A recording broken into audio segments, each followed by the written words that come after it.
You're listening to the Cyberwire Network, powered by N2K.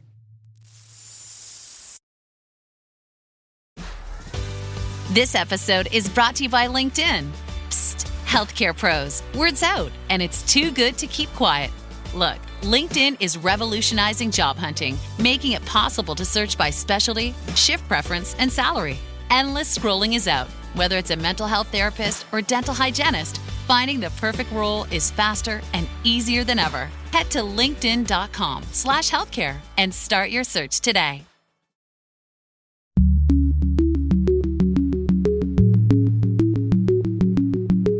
Hello, everyone, and welcome to Caveat, N2K Cyberwire's privacy surveillance law and policy podcast. I'm Dave Bittner, and joining me is my co-host Ben Yellen from the University of Maryland Center for Cyber Health and Hazard Strategies. Hey there, Ben. Hello, Dave. On today's show, we welcome back Caleb Barlow. He is a regular friend of the show and cybersecurity expert. We're looking at lessons learned from the conflicts in Ukraine and Gaza, specifically threats to GPS. While this show covers legal topics and Ben is a lawyer, the views expressed do not constitute legal advice. For official legal advice on any of the topics we cover, please contact your attorney.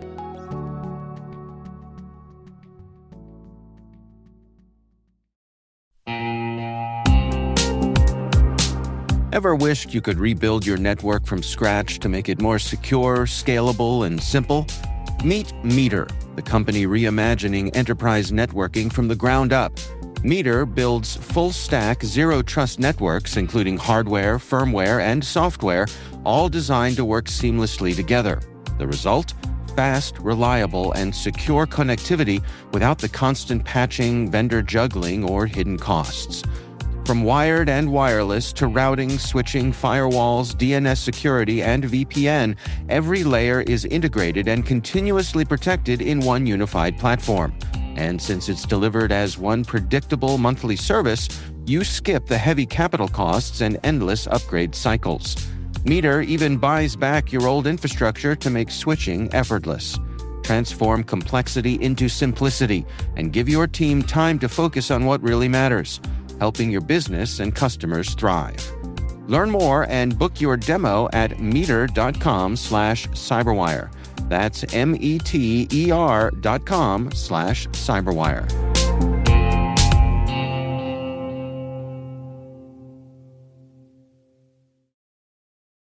All right. Well, as I said, it is my pleasure to welcome Caleb Barlow back to the show. Caleb, great to have you. Oh, it's always good to be here, guys. How are you doing?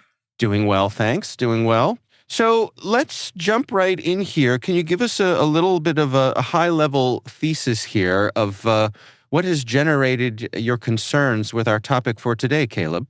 Well, if we look at what's been happening in Gaza and Ukraine, and we talk about, the jamming that's occurred with the Global Navigation Satellite System, or GNSS, or honestly what most of us probably more routinely refer to as just GPS. The jamming occurs because obviously if a missile or a drone is coming at you, one of the more effective ways to prevent that from hitting its target is to jam it. Now, jamming historically was something that, we talk about, but there were fewer examples of there was a ship in the Middle East that was jammed a few years back and someone spoofed it and made it appear in a different location, but it wasn't something really mainstream. There were also a few examples of truckers putting jammers, in their cabs, really kind of low, short distance jammers so that, maybe the trucking company couldn't track where they were.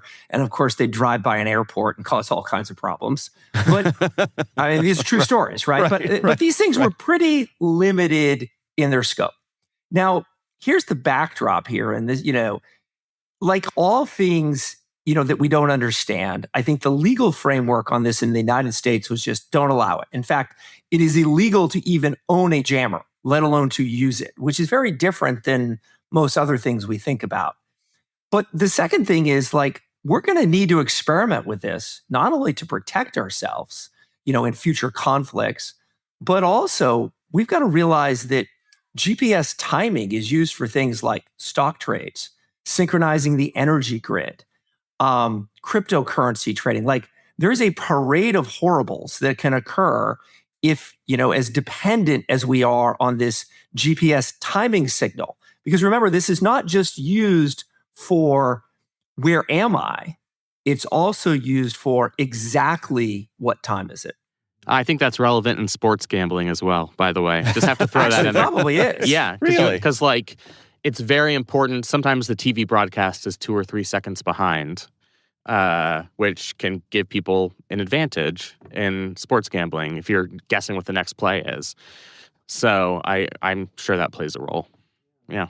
Well, I'll give you one example that I think is really fascinating that most people don't think about. So, I'm going to get a little geeky here, but, the electrical current, generally speaking, in the United States is alternating current, meaning it's a sinusoidal wave, right? So think of a wave going on the beach. Well, if you have generation plants at different locations, maybe, one is 100 miles away from another, they have to be in sync as they put electricity onto the grid. Now, think about a wave on the beach, right? If you have a peak of a wave and a trough of a wave, they cancel each other out if they hit at the same time. But if you have a peak of a wave and a peak of a wave, and they hit each other at the same time, you get a very large rogue wave. Well, metaphorically speaking, the exact same thing can happen on the energy grid if when another generation station joins the grid and it's not completely in exact sync with what's going on in the grid. And GPS timing or GNSS timing is what's used in many cases to make sure the grid is in sync. Can we just back up a little bit, Caleb, here? And maybe I'll put you on the spot a little bit on some of the history of GPS. I mean, I remember my old CyberWire colleague, John Petrick, who was a former West Point professor, talking about how basically the Gulf War was the first time in history that a fighting force knew exactly where it was, because that was the first time that a major conflict had occurred since the GPS system was put in place. And we sort of take it for granted now because, am I correct that there was a point where the military loosened up their encryption on it to make it more generally accessible to the public? Yeah, they used to dither it. So what would typically happen, like let's say you were a land surveyor, doing a survey of a plot of land that was about to be sold, and you needed exact coordinates, you would use a GPS, but what you would do is you would sync that to a known land-based tower that had exact coordinates that didn't move to see what the military dither was on any given day. And the dither could be, a couple hundred feet. Think about it. Like if the missile hits a few hundred feet away, probably misses the troops, right? So, over time, as we as a society became more dependent on the GPS signal, and frankly, became more relevant for our day-to-day lives rather than the military, they removed the dither. I'm assuming they've got the ability to put that back in if they need to. But, what's happening, at least in the case in Ukraine, is we're not only seeing places where, not either the GPS signal disappears, because it's a very weak signal, right? To overpower this thing, you could do this with a small handheld device powered by batteries. And what's even scarier is, you're spoofing it. So you're overpowering it, giving it a different location or different timing, causing all kinds of adverse effects. Yeah, we've reported on stories over on the CyberWire about how allegedly the Russians routinely spoof GPS when President Putin is traveling. So wherever he is, it's hard to get a lock on precise coordinates. Well, I've actually had an interesting case study in this personally. I'll use the word victim, although I wasn't victimized in any way, but I actually saw this firsthand. So in the middle of the conflict in Israel, in the very early days of this, so this was probably like January, when things first occurred in October, I flew to Tel Aviv.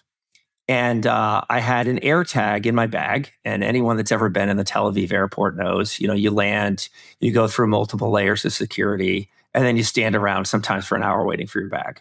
Sounds pretty miserable. Yeah. Well, welcome to going to Tel Aviv, right? So I'm standing around waiting for my bag. Nothing's coming out.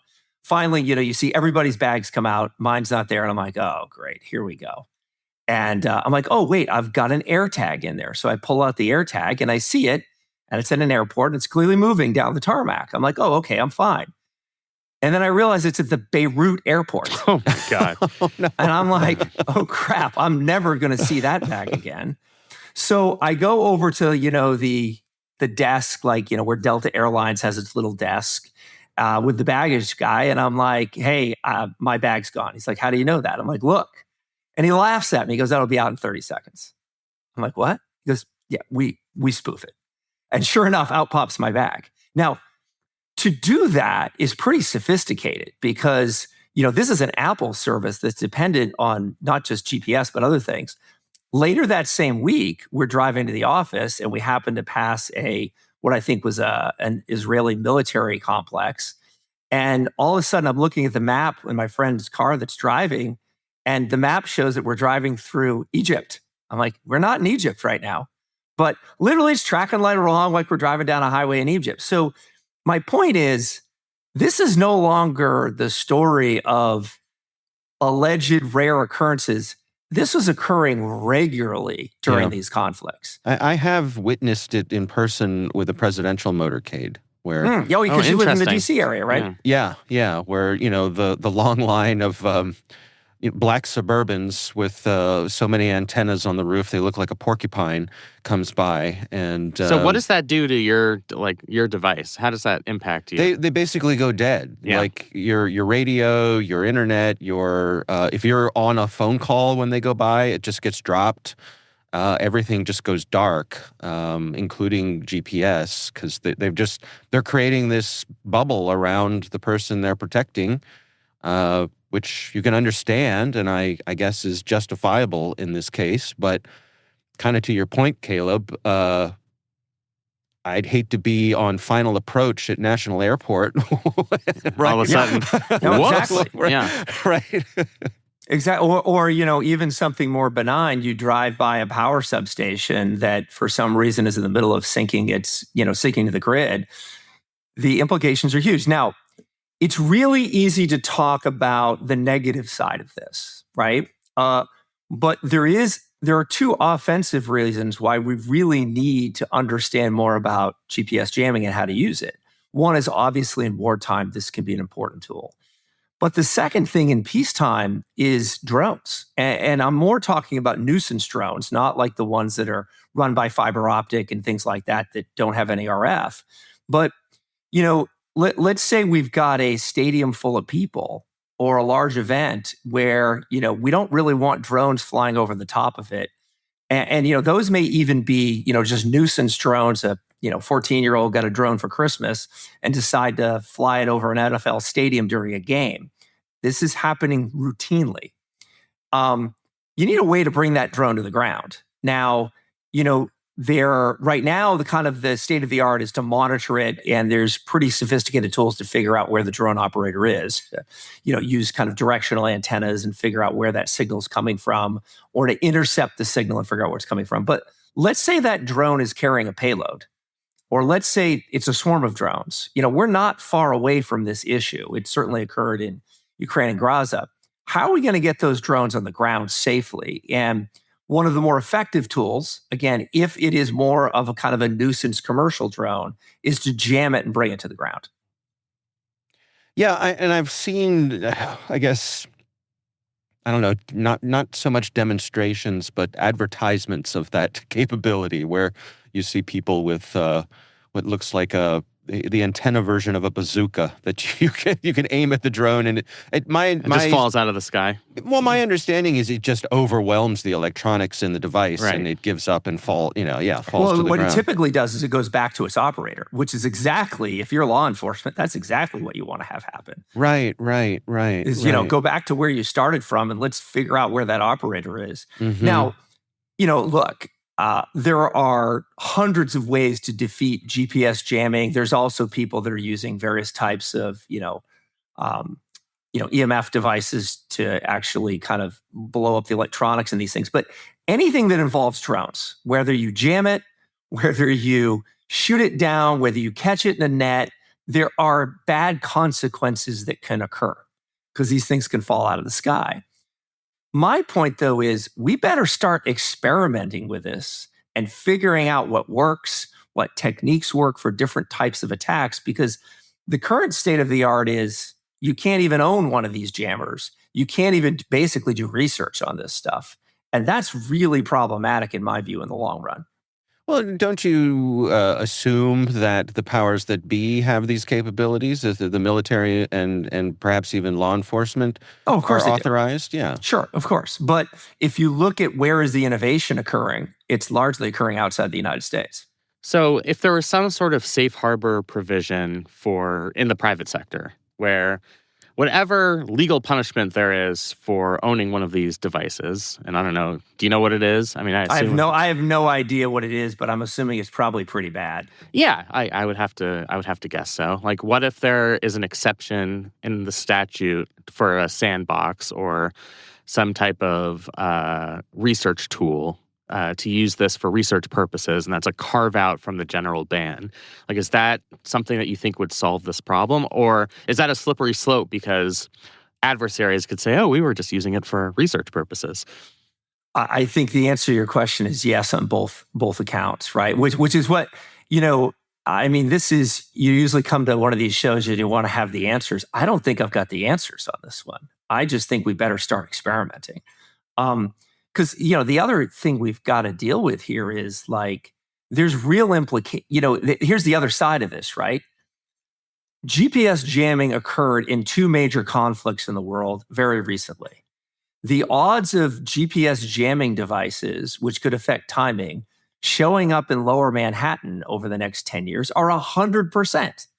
Now, that could literally be a trucker just trying not to be tracked. It could be someone trying to take down a drone, whether it's legal or not. But we better start understanding how we harden the systems that are dependent on this timing signal. And there's a bunch of strategies for that too, right? Like you can have an offline timing device that only updates, on occasion, or is checking its kind of reference time to the time it's getting from the satellite. There's a lot of different techniques to use with this, but I think we better really start figuring out how to harden any place we're using this technology.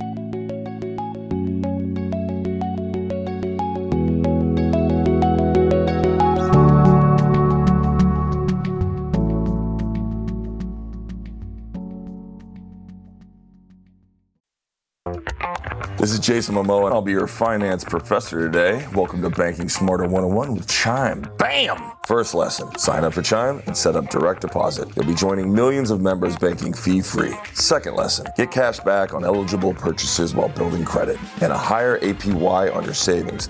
That's how you bank smarter this season. Fa-la-la-la-la, class dismissed. Join Chime today. Chime is a financial technology company, not a bank. Banking services and a secure Chime Visa credit card provided by the Bancorp Bank N.A. or Stride Bank N.A. Members FDIC. Optional services and products may have fees or charges. Details at chime.com/fees-info. With a qualifying direct deposit, earn 1.5% cash back on eligible secure Chime Visa credit card purchases. On-time payment history may have a positive impact on your credit score. Results may vary. APY means annual percentage yield. Learn about credit building and more at chime.com.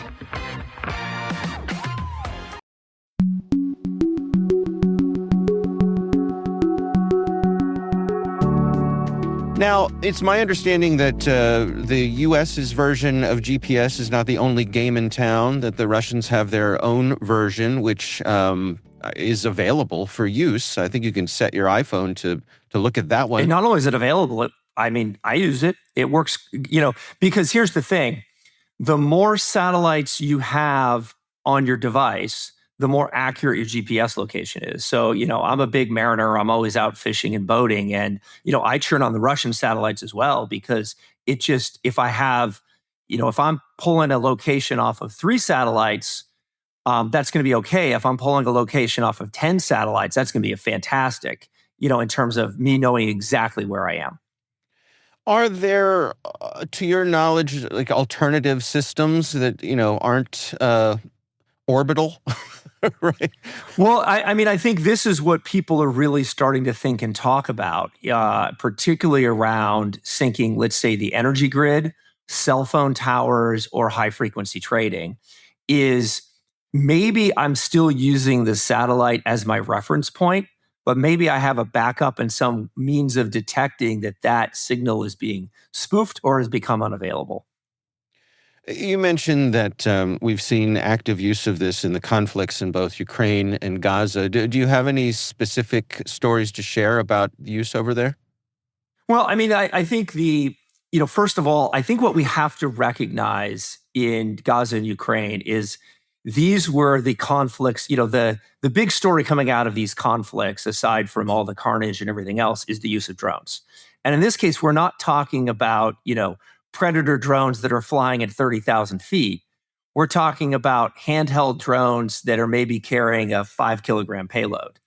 And, if you look on the internet, you can see really good examples of these drones tracking down troops and going after them individually. Probably the most impressive example is Operation Spider's Web, where the Ukrainians launched a series of drones that went and attacked Russian strategic bombers, and that attack has been broken down into intimate detail. There's a whole whodunit story. I think it was either in the Washington Post and the New York Times over the last week or two that broke it down, as well as there's actual videos and pictures of this. Now, what is interesting about that is they needed to work their way around jamming.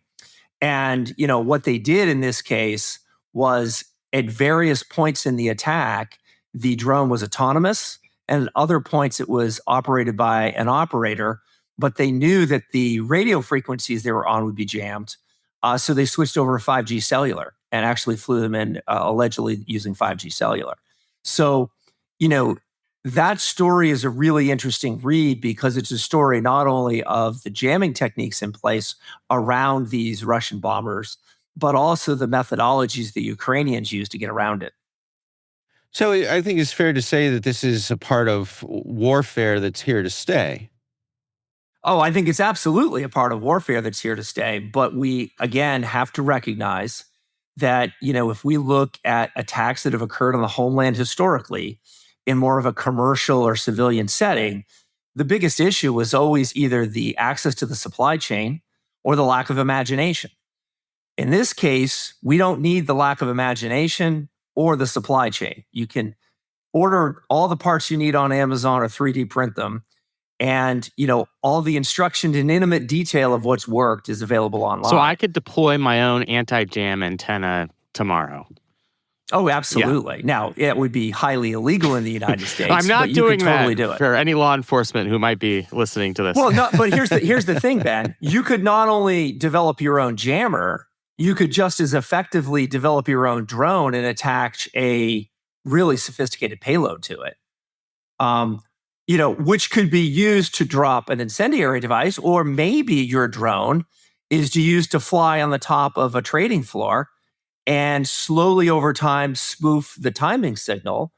If you spoof a timing signal on trading, I don't know what I'm talking about here, so fair disclaimer, but I would have guessed that if you spoof a timing signal on a high frequency trading floor by milliseconds, you could probably create enormous profits off of that. Or I think your betting example is just as interesting. Right. I wonder if there are circuit breakers in place at like the major exchanges because we have circuit breakers for other things. Like that's a great question. Yeah. Maybe I should do some research on this.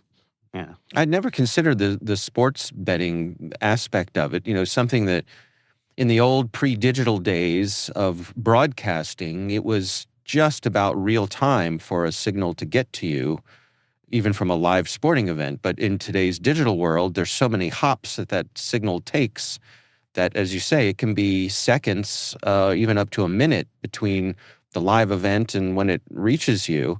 And that's a lot of time when you're betting on what's going to happen on the next play. Right. I know degenerate gamblers who will bet on what the next pitch will be at a baseball game, and they're at the baseball game. Mm-hmm. So there are advantages to be had from that. But think of it this way. I've got to imagine the book that's taking that bet has to also recognize the bet, just the speed of traffic on the internet could easily have a latency of, 30 to 50 milliseconds. I bet they still want to take that bet. Well, no pun intended, right? Yeah. So they probably have some way of timing it to know when the bet was placed. And there's somewhere in the small print, there must be some agreement of what absolute time is for everyone, right? And that they control what that is. Yeah, how interesting. Let's talk about this from a legal framework too. Like what I think is so fascinating about this from a legal framework is the legal framework historically made a ton of sense. Don't mess with these things. It's illegal to have anything that jams them. Like, pretty straightforward and simple, right? But now we're in a different world where we probably do need to open this up a little bit, not only so private enterprise can defend themselves where some of these tools might be necessary and figure out what's appropriate use. Like, as an example, Dave, you mentioned the presidential motorcade. I mean, right now, it's only federal law enforcement in very unique situations that can jam. Right. Should state police be allowed to do that? I would argue in certain situations, probably. But how do you build the protocol to do it if it's illegal by federal law right now? Yeah. Like a state or a local law enforcement agency for civil unrest as an emergency measure. That's an interesting hypothetical. Actually, that's a great hypothetical. Like, if there's a large protest that needs to disperse, do you just take out cell phones and GPS for 10 to 15 minutes, destroy the ability to organize? It would probably disperse pretty quickly. Yeah, this day and age, that's true. Yeah, I mean, I'm trying to analogize this to other things where our approach has moved from prohibition to harm reduction. I mean, there's no perfect metaphor here, but I think about things like prohibition of alcohol and drugs versus like setting up a safe needle site, right? Where, and this is extremely controversial, but like in this one spot, you can't get prosecuted for using drugs, but we can assure that at this spot, you will not get the communicable disease that comes from using an unsafe needle. So like if there were some, and I don't know how that mechanism would manifest itself in these circumstances, but I'm just... I don't think that's a giant leap. Like if we said, okay, over, MetLife Stadium, when a certain event of a certain size is going to happen, the entity reserves the right to jam GPS, or for that matter, potentially even jam a cell signal. I mean, from a safety perspective, if I was attending that event, I'm probably on board with that. Now, if I owned a business in the immediate surrounding area, I'm probably going to want notice of that to make, but there's probably a way to do that that's very above board. Like you just kind of know, oh, hey, I'm near this stadium. Like they're occasionally going to jam the GPS signal. Probably a bad idea if I have my power substation right next to it. One thing you remind me of here, Caleb, and this goes back a while, is I remember when handheld portable GPS devices were pretty new, before we had them built into our phones. Our little Garmins. Our little Garmins, yeah. So my understanding was part of the protocol that was built into them, an agreement that was built into them, was that if you were going above a certain velocity, that GPS device would no longer tell you where you were. So in other words, if you brought a GPS on board an airplane with you, let's say the airplane goes over 150 miles an hour, the GPS stops functioning. And the reason for that was they were concerned about people putting consumer-grade GPS units on missiles, like home rocketry, right? So they said, well, easy way around this. If you're going more than a certain speed, this device no longer works. So my point is there are certain things that were, I don't know if they were handshake agreements or if they were actually codified, that the manufacturers did to try to prevent certain perils that GPS presented historically. But I mean, what's great about that example, right, is somebody at that time was worried about someone building a missile, which has supply chain challenges, experimentation challenges, and electronic challenges to pull off an attack, if you're going to put a payload on a missile, right? But somebody thought about that and said, hey, we better not allow this. Now you can go down to your local Best Buy, get one of these things this afternoon. You can buy all kinds of gimbals and mounts and dropping devices and, be dropping a payload over a prison or into an event venue, this afternoon, right? Like the gap for someone to cause harm with these things is so small now that my point is we better start thinking about the countermeasures in a much more robust way. I'll share another story. Back when I was in college, which was around 1990, when dinosaurs ruled the earth. I was right there with you, man. Ben, had you been born yet? I was just about to rub it in. I mean, I don't get to do this very often because I'm also getting old, but I was 4. Okay, very good. So, sorry. So when toddler Ben was wandering around, bumping his head on furniture, I was in college, and my roommate was very active in amateur radio. And one day we were taking a road trip together, and I looked down in the console of his car. He was driving, and there was a little like Radio Shack project box that just had a little red button on it. And I was like, Ken, what is that? And he goes, oh, wait, I'll show you. And not long after that, guy comes tearing past us in a 911, right, at high speed. And my roommate Ken presses the button, and the brake lights come on the Porsche, and he slows down right away. I said, Ken, what did you just do? He said, it's a radar detector jammer. Yeah. So it emits the frequencies that a radar, that police radar would have to get them slowed down. But like, I love that. Yeah, but the thing was that my roommate Ken was a real rules follower, right? And he said, funny story, because I'm an amateur radio operator, I am licensed to operate on these frequencies. So as far as the FCC is concerned, I'm sending Morse code. Yeah, which he probably was. Right. And having a little fun with it. Yeah. But I mean, here's the thing, right? What is great about that story is there is a value in both offense and defense to experimentation. Mm. And I think what we have to recognize is we've had a whole lot of experimentation in a military construct using both devices, in this case, drones, let's say, and using countermeasures, in this case, GPS jamming.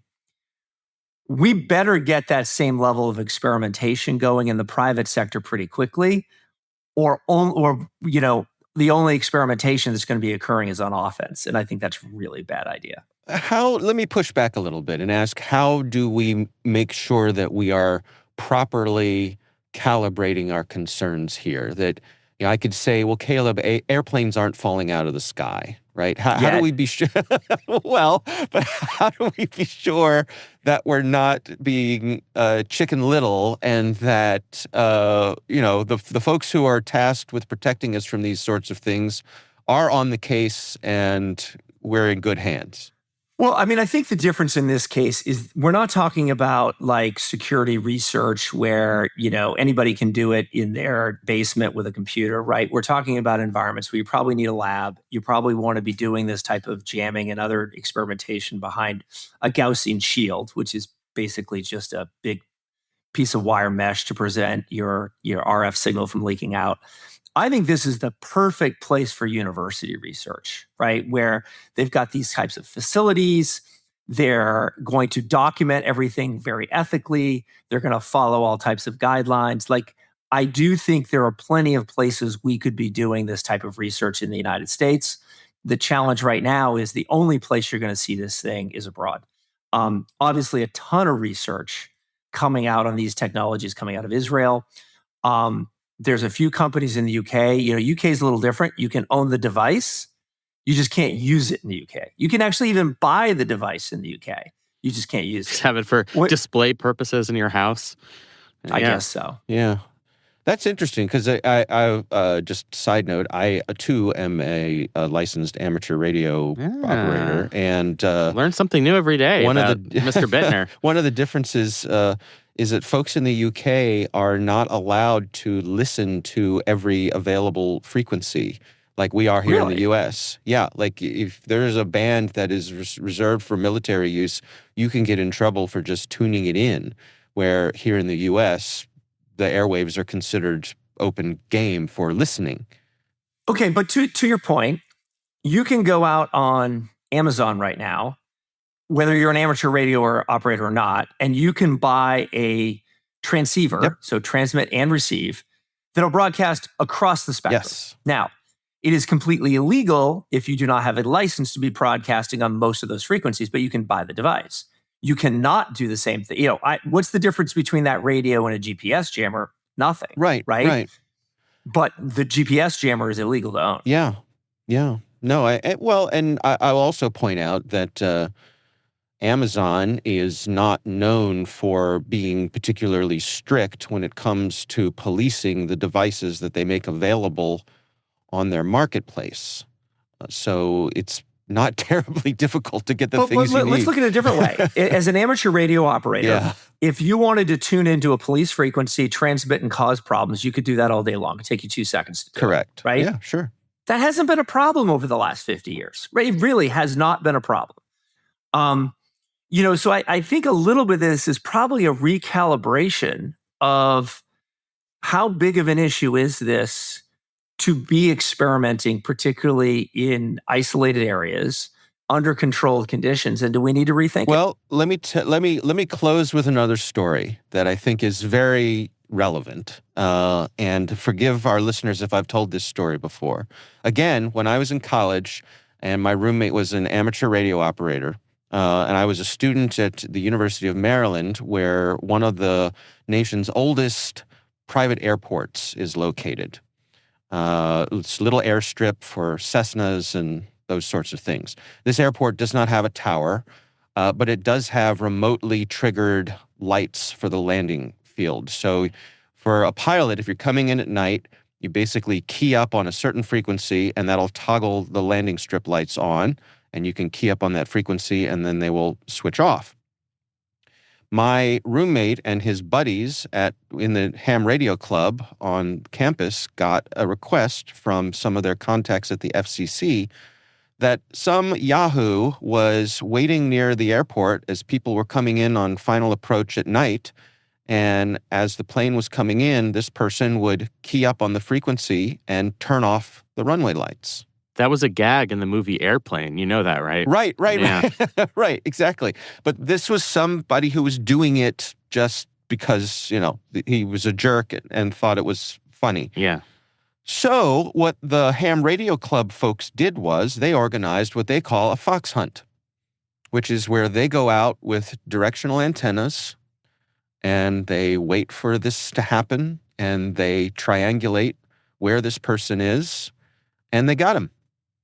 That's pretty cool. And the FCC came down hard on this person. So I think it's a story that kind of perhaps encapsulates what you're talking about here. You have sort of a readily available common good that people are relying on for safety. You have somebody getting in the way of that. You've got amateurs who are called into action to help come up with a solution to this, and they were successful. And because through their licensing as amateur radio operators, they knew exactly how to do this sort of thing, and also considered it to be fun. So I think it's an interesting maybe metaphor for some of the things we're talking about here. Your last point of they considered it to be fun, I mean, that's critical. In any kind of innovation, right? Half the time, whether we're talking offense or defense, it's about somebody having fun and having the ability to go experiment and figure things out. Right. And if you're prohibited from even doing that, like you said, maybe our adversaries have the advantage. It's one of those perfect sandbox situations, like a safe place where you can experiment with the technology, but where everything is very tightly controlled and it won't have any real world impact. Yeah. It reminds me, I had this fantasy when my kids were doing their little science projects, for school, where they have those little cardboard, setups that you do at the science fair. Oh, yeah. Yeah, I always had this fantasy of having things set up and having part of it say, because of the difficulty in acquiring weapons grade plutonium, we have substituted standard uranium. Just see how long it took for anyone to take notice. Yeah. Right. Anyway, so Caleb, what is to be done here? What do you think we should be doing to handle this situation? Well, what I love about this topic is the shorter answer is I don't think any of us know. The part that I do know for sure is we do need to be doing a whole lot more experimentation.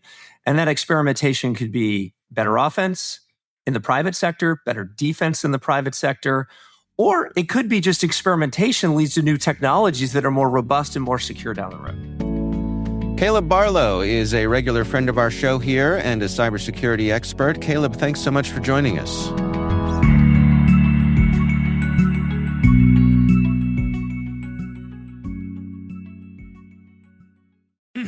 Oh, Hilton stay, your beds are soft and cozy.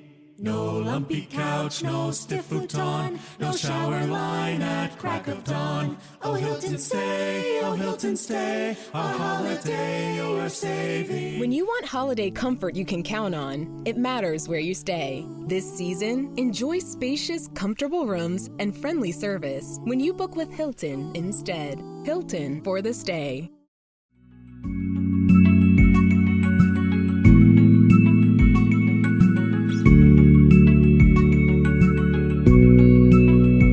And that is Caveat, brought to you by N2K Cyberwire. We'd love to know what you think of this podcast. Your feedback ensures we deliver the insights that keep you a step ahead in the rapidly changing world of cybersecurity.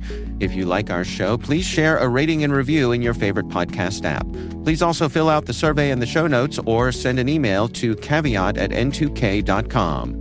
This episode is produced by Liz Stokes. Our executive producer is Jennifer Iben. The show is mixed by Trey Hester. Peter Kilpie is our publisher. I'm Dave Bittner. I'm Ben Yellen. Thanks for listening.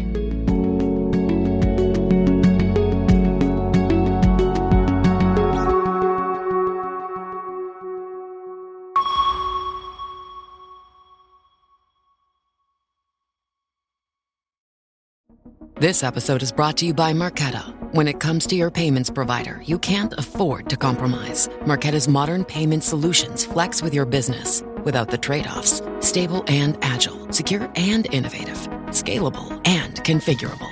If they say you can't have it all, don't believe them. Your business demands more. Choose a payments provider that delivers more. Choose Marqeta. Visit marqeta.com/Spotify to learn more.